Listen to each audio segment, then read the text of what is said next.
என் அன்பு குழந்தையே, உனக்கான நல்ல விஷயங்களை செய்து கொடுப்பதற்காகவே உன் தாயானவள் இன்று உன்னை தேடி வந்திருக்கின்றேன். என் பிள்ளையே, இன்று உன் அம்மா உனக்கு கொண்டு வந்திருக்கின்ற செய்தி மிக முக்கியமான செய்தி. இதனை என் பிள்ளை நீ கேட்டு சந்தோஷம் அடைய வேண்டும். என் தங்கமே, இந்த அம்மா எப்பொழுதும் உனக்கு துணையாகவே இருக்கின்றேன். என் தங்கமே, உனக்கு துரோகங்களை செய்து உனக்கு செய்வினைகளை செய்த துரோகிகளின் நிலை இப்பொழுது எப்படி இருக்கின்றது என்பதனை நீ தெரிந்து கொள்ள வேண்டும் அல்லவா? உனக்கு துரோகங்களை செய்துவிட்டு அவர்கள் யாரும் அங்கு நிம்மதியாக இல்லை. அவர்களுக்கான தண்டனையை உன் தாயானவள் நான் தந்துவிட்டேன் என்பதனை இப்பொழுது உன் அம்மா நான் உனக்கு நினைவுபடுத்துகின்றேன். என் தங்கமே, உன்னை சுற்றி ஒரு தீய சக்தி உலாவிக் கொண்டிருக்கின்றது. அது என்ன சக்தி என்று சொல்கின்றேன். உன்னுடைய ஆபத்துகளில் இருந்து உன்னை நீ காப்பாற்றிக் கொள்ளலாம். ஏனென்றால் உன்னை சுற்றி வருகின்ற ஒரு தீய சக்தி உன்னை ஆபத்தில் சிக்க வைக்க பார்க்கின்றது. நீயும் அதை கவனிக்காமல் சென்று விடுகின்றாய். என் தங்கமே, இப்படி நீ ஒவ்வொரு நாளும் சென்று கொண்டிருக்கின்றாய். அது உன் இல்லம் சுற்றி சுற்றி வந்தது. அந்த சக்தியை எப்படி நான் விரட்டியடிக்கப் போகின்றேன் என்பதனை இப்பொழுது நீ தெரிந்து கொள்ள வேண்டும். இனிமேல் உனக்கு அதனால் என்னென்ன பிரச்சனைகள் வராமல் இருக்கும் என்பதனை உன் அம்மா நான் இன்று வாக்கு சொல்கின்றேன். இதுநாள் வரையிலும் உன்னை தொடர்ந்து ஆட்டி படைத்த ஒரு பிரச்சனை இனி உன் வாழ்க்கையில் இருக்காது. அதை வைத்து நீ அந்த சக்தியினை புரிந்து கொள்ளலாம். அந்த சக்தி உன் வாழ்க்கையில் நடத்திய விஷயங்களை நீ தெரிந்து கொண்டால் இனி நடக்கப் போகின்ற விஷயங்களை பற்றி நிச்சயமாக என் குழந்தை உன்னால் புரிந்து கொள்ள முடியும். என் செல்ல பிள்ளையே, இந்த அம்மாவினுடைய வாக்கு உனக்கு கிடைக்கின்ற நேரம் எல்லாம் மனதிற்குள் தைரியம் வந்துவிட வேண்டும் என்று உன் அம்மா நான் உனக்கு பல முறை சொல்லி இருக்கின்றேன். தைரியத்தோடு தானே நீ ஒவ்வொரு முறையும் இருந்து கொண்டிருக்கின்றாய். உன் மனதை நீ கேட்டுப்பார் என் பிள்ளையே. பய உணர்வு என்ற ஒன்று உனக்குள் எப்பொழுதும் இருக்கக்கூடாது. இந்த அம்மாவினை கண்டவுடன் உனக்குள் வருகின்ற வீரம் மற்றவர்களை நிலைகுலைய செய்ய வேண்டும். உன்னிடத்தில் என்றும் வேண்டாத வேலையை செய்யக்கூடாது. அப்படி செய்தால் இந்த அம்மா நம்மை தண்டித்து விடுவாள் என்கின்ற பயம் எல்லோருக்கும் வந்துவிட வேண்டும். என் குழந்தையே, நான் எத்தனை நாள் இந்த வாழ்க்கை இப்படியே இருந்துவிட போகின்றது என்று நீ வேதனைப்பட்டாய் அல்லவா? மற்றவர்களுக்காக வாழ்ந்துவிட வேண்டும் என்று நீ நினைக்கின்றாய் அல்லவா? யார் என்ன சொல்வார்கள், யார் என்ன நினைப்பார்கள் என்று நினைத்து நீ பாதி காலத்தை கடந்து விட்டாய். இனியும் மீதம் இருக்கின்ற நாள் உனக்கு நல்லபடியாக இருக்க வேண்டும் என்று உனக்காக நீ விரும்புவாயானால் என் தங்கமே, நீ எந்த விஷயத்தையும் எந்த குறையும் இல்லாமல் நன்றாக வாழ வேண்டும். நீ யாருக்காக விழுந்து விழுந்து இதையெல்லாம் செய்கின்றாயோ அவர்களுக்கு நன்றி என்ற உணர்வு ஒரு துளியளவு கூட இல்லை. நன்றி கெட்ட மனிதர்களுக்காகவா இத்தனையும் என் பிள்ளை நீ செய்தாய்? எந்தவித எதிர்பார்ப்புகளும் இல்லாமல் மற்றவர்களுக்கு நல்லதை மட்டுமே நினைக்கின்ற எண்ணத்தை கொண்ட என் குழந்தையே, உன்னுடைய இந்த எண்ணத்தை அவர்கள் ஏமாளித்தனமாக மாற்றிவிட்டார்கள் அல்லவா? அவர்களின் யார் என்று நீ தெரிந்து கொள்ள வேண்டும். அவர்களுக்காக விழுந்து விழுந்து உதவி செய்வதாக நினைத்து கொண்டு எல்லா விஷயங்களையும் அவர்கள் வாழ்க்கையில் நீ செய்து கொடுத்து கொண்டிருந்தாய். என் தங்கமே, நீ நல்லது செய்யக்கூடாது என்று உன் அம்மா நான் ஒருபொழுதும் சொல்லவில்லை. யாருக்கு செய்கின்றோம் என்பது மிகவும் முக்கியம். ஒரு முறை இருமுறை மட்டும் செய்யாமல் நீ ஒவ்வொரு முறையும் மேலும் மேலும் அவர்களுக்கு உதவியை செய்து கொண்டே இருப்பாயானால் அவர்களுக்கு நீ செய்வது உதவி என்பதே மறந்துவிடும். ஆனால் நீ அவர்களுக்கு எத்தனை உதவி செய்தாலும் அதனை மறந்து விடுவார்கள். நீ என்னவோ உன் கடமைக்காக அவர்களுக்கு செய்தது போல நினைத்து விடுவார்கள். நீ செய்கின்ற விஷயத்தை அவர்கள் பெரிதாக எடுத்துக்கொள்ள போவது கிடையாது. யாருக்கு நன்றியுணர்வு அதிகமாக இருக்கின்றதோ அவர்களுக்கு நீ செய்கின்ற விஷயங்கள் எல்லாமே ஒரு நாள் நிச்சயமாக உனக்கு பலன்களை கொடுக்கும். இன்று உன் இன்று உன் இல்லத்தை சுற்றி வந்து கொண்டிருக்கின்ற தீய சக்தி அழியப் போகின்றது என்று உன் அம்மா நான் உனக்கு வாக்கு கொடுத்திருக்கின்றேன். உன் இல்லத்தை சுற்றி வந்து கொண்டிருக்கின்ற தீய சக்தி என்னவென்று நீ தெரிந்து கொள்ள வேண்டும் என் தங்கமே. செய்வினைகளோ பில்லி ஏவல் சூனியங்களோ உன்னை எதுவும் செய்து விடாது. அப்படி எதுவும் கிடையாது. அப்படியானால் அதையும் தாண்டி ஒரு தீய சக்திதான் உன் இல்லத்தை சுற்றி சுற்றி வந்தது. அது என்ன சக்தியாக இருக்கும் என்று நீ யோசிக்கின்றாய் அல்லவா என் தங்கமே? இது போன்ற ஏவி விடுகின்ற தீய சக்திகள் கூட இப்படி அதைத்தான் செய்வார்கள். ஆனால் இந்த கேடுகெட்ட மனிதர்கள் என்னவெல்லாம் செய்கின்றார்கள் அல்லவா? அவர்கள்தான் அடுத்தவர்களின் வாழ்க்கையில் எந்த ஈவு இரக்கமும் காட்டாமல், எந்த ஒரு பாரபட்சமும் காட்டாமல், எந்த பாரபட்சமும் பாராமல் மற்ற மனிதர்களை காயப்படுத்தி கொண்டிருக்கின்றார்கள். ஒரு குடும்பத்தை அழிக்க மனதார நினைப்பார்கள் என்றால் என் தங்கமே, உன்னுடைய இல்லத்திற்கு மிகவும் அருகில் இருக்கக்கூடிய ஒரு உறவுக்கார பெண், இந்த பெண்ணிற்கு வேலையே உன் இல்லத்தை சுற்றி சுற்றி வந்து கொண்டிருப்பதுதான் என் தங்கமே. உள்ளே என்ன பேசுகின்றார்கள், என்ன நடக்கின்றது? ஒருவேளை ஒரு சிரிப்பு சத்தம் மட்டும் கேட்டுவிடக் கூடாது. எங்கிருந்தாவது உன் இல்லத்தின் சுவற்றுக்கு பக்கத்தில் காதை வைத்து கொண்டு நின்று கொண்டிருப்பாள். இவையெல்லாம் உள்ளிருக்கின்ற உனக்கு தெரியாது. ஏனென்றால் என் பிள்ளையே, நீ எதையுமே மனதில் வைத்து பேசுவதில்லை. யார் கேட்டாலும் நமக்கு ஒன்றும் பிரச்சனை கிடையாது, பிரச்சனை இல்லை என்று நினைக்கின்றாய். அதனால் நீ எதையும் கண்டும் காணாமலும் நின்று கொண்டு இருக்கின்றாய். இவர்களுக்கு உன் வீட்டிலிருந்து என்ன கெட்ட செய்தி கிடைக்கும் என்று நோட்டமிட்டு கொண்டிருப்பதே முழு நேர வேலையாக உள்ளது என் தங்கமே. நீ சிறிதாக கவலைப்பட்டு பேசினாலோ, உன் வீட்டில் சின்னதாக வாய் சண்டை வந்தால் கூட உன்னுடைய எதிரியிடம் சென்று இதனை சொல்லி குதூகலித்து கொண்டிருக்கின்றாள். ஒருவேளை உன் குடும்பத்தில் ஏதேனும் பிரச்சனைகள் நடந்தால் போதும், அதை அவர்களிடத்தில் சொல்லி அங்கே கொண்டாட்டம் போட்டு சந்தோஷம் அடைந்து கொண்டிருக்கின்றார்கள். சந்தோஷமான செய்தி நடந்தால் அதனை ஓடிப்போய் சென்று சொல்லிவிட்டு அதை நினைத்து அவர்கள் வருத்தப்படுகின்றார்கள். இப்படித்தான் உன் வாழ்க்கையில் தீய சக்திகள் உன்னை சுற்றி உலா வந்து கொண்டிருக்கின்றது என் குழந்தையே. இவர்கள் எப்படி உன் வாழ்க்கையை விட்டு நான் அனுப்பப் போகின்றேன், விரட்டியடிக்கப் போகின்றேன் என்று பார் என் தங்கமே. அடுத்தவர்களின் இல்லத்தை நோட்டமிட்டு கொண்டிருப்பவர்கள் தன்னுடைய இல்லத்தை ஒருவர் நோட்டமிட்டு கொண்டிருப்பதை அவர்கள் அறிந்திருக்கவில்லை. நாம் என்ன செய்கின்றோமோ அதுதான் நமக்கு திரும்ப கிடைக்கும் என்பதனை அவர்கள் புரிந்து கொள்ளவில்லை.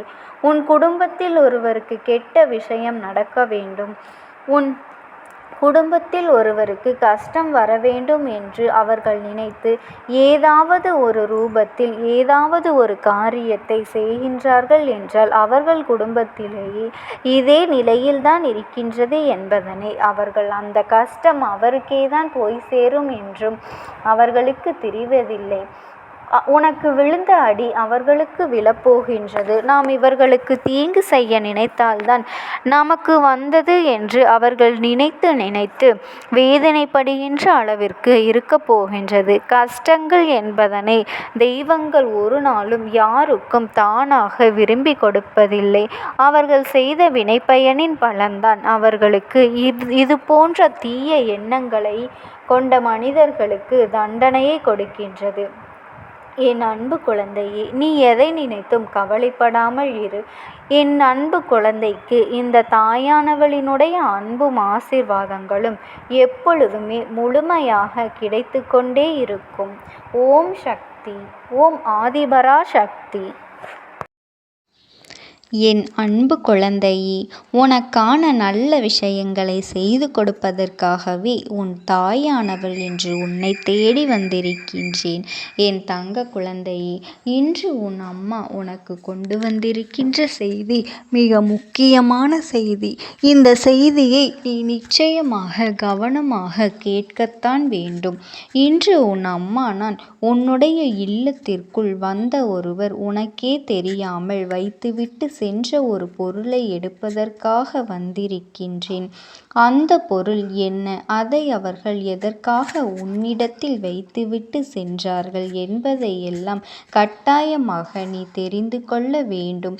இந்த அம்மா உன்னிடத்தில் ஒரு விஷயத்தை சொல்கின்றேன் என்றால் அதில் இருக்கின்ற உண்மை என்னவென்று நீ நிச்சயமாக தெரிந்து கொள்ள வேண்டும்.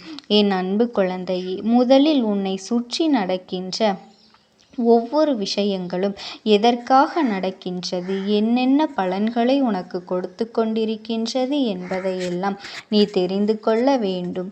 என் பிள்ளையே, உன் வாழ்க்கையில் இருக்கின்ற காரணத்தினால்தான் உனக்கு சில நன்மைகள் எல்லாம் நடந்து கொண்டிருக்கின்றது என்பதனை நீ மறந்து விடாதே.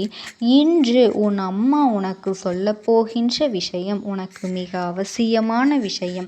இந்த வாழ்க்கையில் கட்டாயமாக இதனை நீ தெரிந்து கொள்ள வேண்டும். உன்னை சுற்றி நடப்பதும் இதுநாள் வரையிலும் உனக்கு என்னென்ன கஷ்டங்களை கொடுத்ததோ அதைவிட அதிகமான அளவு சந்தோஷத்தை உனக்கு கொடுக்கத்தான் இந்த அம்மா உன்னோடு பேசிக்கொண்டிருக்கின்றேன் என்பதனை நீ மறந்து விடாதே. உனக்கான சந்தோஷங்களை நான் கொடுப்பதற்காகவே உன் இல்லத்திற்கு வந்திருந்த பொழுதுதான் அந்த பொருளை கண்டேன். இது எப்படி உன்னுடைய இல்லத்திற்குள் வந்தது என்று நான் பார்க்கும் பொழுதுதான் உன் இல்லத்திற்குள் வந்த ஒருவர்தான் இதனை வைத்துவிட்டு சென்றிருக்கின்றார் என்பதனை நான் கண்டு கொண்டேன். அதாவது ஒரு நாள் அல்ல, 2 நாள் அல்ல, சில ஆண்டுகளாகவே இது உன்னுடைய இல்லத்தில் இருந்து கொண்டுதான் இருக்கின்றது. ஆனாலும் இன்று இந்த அம்மா அதனை எடுக்க வந்ததற்கான காரணம் என்ன தெரியுமா? இதனால் நீ பல வேதனைகளை எல்லாம் அடைந்து விட்டாய். அத்தனை கஷ்டங்களையும் அனுபவித்து இப்பொழுது கொஞ்சம் கொஞ்சமாக கடந்து வந்து விட்டாய். இனிமேல் அதற்கு முழுமையான தீர்வு கொடுக்க வேண்டும் அல்லவா? நீ அனுபவித்த அத்தனை கஷ்டங்களுக்கும் ஒரு நல்ல பதிலை இந்த அம்மா நான் கொடுக்க வேண்டும் அல்லவா? என் செல்லமே, இதற்கான தீர்வுகள் என்ன என்ற பதில் நீ தெரியாமல் தான் இத்தனை நாளும் நீ தவித்து கொண்டிருக்கின்றாய் அல்லவா? இத்தனை நாளும் குழப்பத்தில் இருந்தால் நம் வாழ்க்கையில் நாம் என்னவெல்லாம் செய்கின்றோம், எதையெல்லாம் செய்கின்றோம், எப்படி அடுத்தவர்களுக்கு மத்தியில் மாட்டிக்கொள்கின்றோம் என்பதனையெல்லாம் நீ உணர்ந்து கொள்ள வேண்டும் அல்லவா? என் அன்பு பிள்ளையே, ஒருவருக்கு உன்னுடைய இல்லத்தில் இடம் கொடுக்காமல் அவர்களால் உள்ளே நுழைந்துவிட முடியுமா? அப்படியே வந்தாலும் அவர்கள் உள்ளே ஒரு பொருளை வைக்கின்ற அளவிற்கு நீ இடம் கொடுத்தது உன்னுடைய தவறுதானே என் செல்லமே. இந்த அம்மா சொல்வதில் இருக்கின்ற நியாயம் நிச்சயமாக உனக்கு புரியும் என்று நான் நம்புகின்றேன். உன்னால் நம்ப முடியாத பல விஷயங்கள் உன் இல்லத்தில் நடந்து கொண்டிருக்கின்றது. எல்லா விஷயங்களும் உனக்கு முழுமையாக தெரிவது இல்லை. ஒரு சில விஷயம் மட்டுமே உனக்கு தெரிகின்றது. உனக்கு தெரியாத பல விஷயங்களும் உன்னை அறியாமலேயே உன் இல்லத்தில் நடந்து கொண்டுதான் இருக்கின்றது. ஆனாலும் நடக்கின்ற கஷ்டங்களை எல்லாம் பார்க்கும் பொழுது எதனால்தான் இப்படி எனக்கு நடக்கின்றது என்று நீயாகவே எண்ணிக்கொண்டிருப்பாயே தவிர ஒரு பொழுதும் அதற்கான தீர்வினை நீ பெறமாட்டாய். இந்த அம்மா இதனை உனக்கு சொல்லும் பொழுது நீ செவி கொடுத்து கேள். ஏனென்றால் உன் வாழ்க்கையில் என்ன நடக்கின்றது என்பது கூட தெரியாமல் நீ இருந்து கொண்டிருக்கின்றாய். உன்னை சுற்றி நடக்கின்ற கஷ்டங்கள் எல்லாம் எதனால் வந்தது என்று உன்னால் சற்றென்று புரிந்து கொள்ள முடியவில்லை.